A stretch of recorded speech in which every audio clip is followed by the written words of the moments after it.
Advocates రావడం జరిగింది. And 7-8 మధ్యలో పల్లవి ప్రశాంత్ బయటికి రావడం జరుగుతుంది. అండ్ ఎవరిని కూడా మీడియాని అలౌ చేస్తలేదు లోపలికి.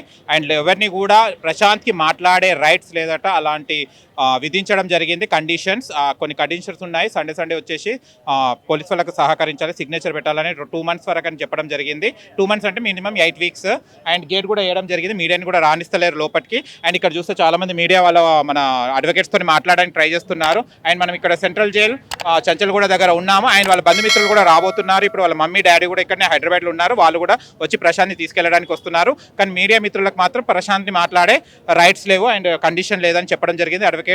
అండ్ చూడాలి మళ్ళీ తర్వాత దాన్ని బట్టి ఆ కేసుని ఎలా అయితే వీళ్ళు ఫాలో అవుతున్నారో, ఆ జడ్జి గారు ఏం చెప్పారో దాని ప్రకారం వీళ్ళు వెళ్తా అని చెప్తున్నారు. క్యాష్ పిటిషన్ కూడా వేసుకుంటా అని చెప్పడం జరిగింది అడ్వకేట్ గారు.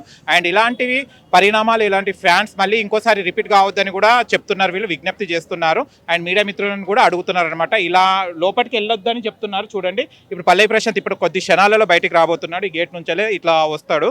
ఆయన ఇక్కడి నుంచి మనం వెళ్ళిపోతాము. ఓకేనా ఫ్రెండ్స్, ఏదైతే ఏముంది విముక్తి అయితే వస్తుంది పల్లవి ప్రశాంత్కి. అన్నపూర్ణ గేట్ నుంచి ఇవాళ చెంచల్గూడ గేట్ వరకు వచ్చేసాడు. అక్కడి నుంచి బయటికి వెళ్ళాడు. మళ్ళీ దీంట్లోకి వెళ్ళేసి మళ్ళీ ఇట్ల నుంచి ఊరికి వెళ్తాడా, మళ్ళీ హైదరాబాద్లోనే ఉంటాడా, మళ్ళీ సిగ్నేచర్స్ చేయాలంటే వీక్లీ రావాలి కదా, మేబీ ఇంటికి తీసుకెళ్తారని అనుకుంటున్నాము. అండ్ చూడండి చాలామంది వెళ్తున్నారు, తనని బెయిల్ మంజూరు చేయడానికి చాలామంది లోపల కూడా వెళ్తున్నారు, డిస్కషన్ చేస్తున్నారు. అండ్ లోపల కూడా సిగ్నేచర్స్ అవన్నీ కూడా జరుగుతున్నాయని చెప్తున్నారు. చూడాలి మళ్ళీ వెయిట్ అండ్ సీ. పల్లవి ప్రశాంత్ రాగానే మీ విజువల్స్ చూపెడతాను. అండ్ ఇక్కడ చూడండి జడ్జెస్ మన లాయర్స్ లోపలికి వెళ్తున్నారు, లాయర్ గారు లోపలికి వెళ్తున్నారు. చూడండి సార్, ఏ టైంలో వరకు రిలీజ్ కావాలి? 7-7:30 మధ్యలో రిలీజ్ కాబోతుంది.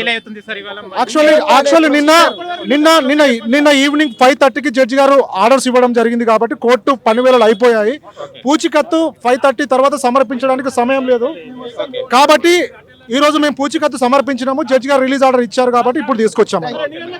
7:30 వరకు అతను రిలీజ్ అవుతున్నాడు. అండ్ ఇక్కడ చాలా మంది అడ్వకేట్స్ కూడా చెప్తున్నారు జడ్జెస్ దగ్గర కొంచెం లేట్ జరిగింది, పిటిషన్ వేయడం జరిగింది. అండ్ చాలా వరకు చూడండి ఇక్కడ రద్దీగా ఉంది. ఇక్కడ చూస్తే కనుక చాలా మంది ఫ్యాన్స్ రావడం జరిగింది. అండ్ ఇక్కడ చాలా మంది ఆందోళన ఉన్నారు. అండ్ ఏం జరుగుతుందో చూడాలి. ఇప్పుడు చాలా మంది కూడా బెయిల్ వచ్చింది, వాళ్ళు కూడా బయటకు వచ్చేస్తారు. అంటే ఎవరు చేశారు అనేది మనం చెప్పలేమండి. పల్లవి ప్రశాంత్ అరెస్ట్ చేశారు, వారికి కూడా బెయిల్ వేశారు. మా తోటి అడ్వకేట్లు అందరూ కూడా బెయిల్ వేశారు, వాళ్ళకు కూడా బెయిల్ రావడం జరిగింది. లేదండి, ఎవరి వల్ల ప్రాబ్లం అయింది అనేది మేము చెప్పము. ఎందుకంటే అక్కడ జరిగింది పల్లవి ప్రశాంత్ లోపల బిగ్ బాస్ షోలో లోపల ఉన్నాడు. ఈ ఇన్సిడెంట్ జరిగింది అప్పటికి 10:30 బిలో జరిగింది కాబట్టి వారికి వీరికి సంబంధం లేదు.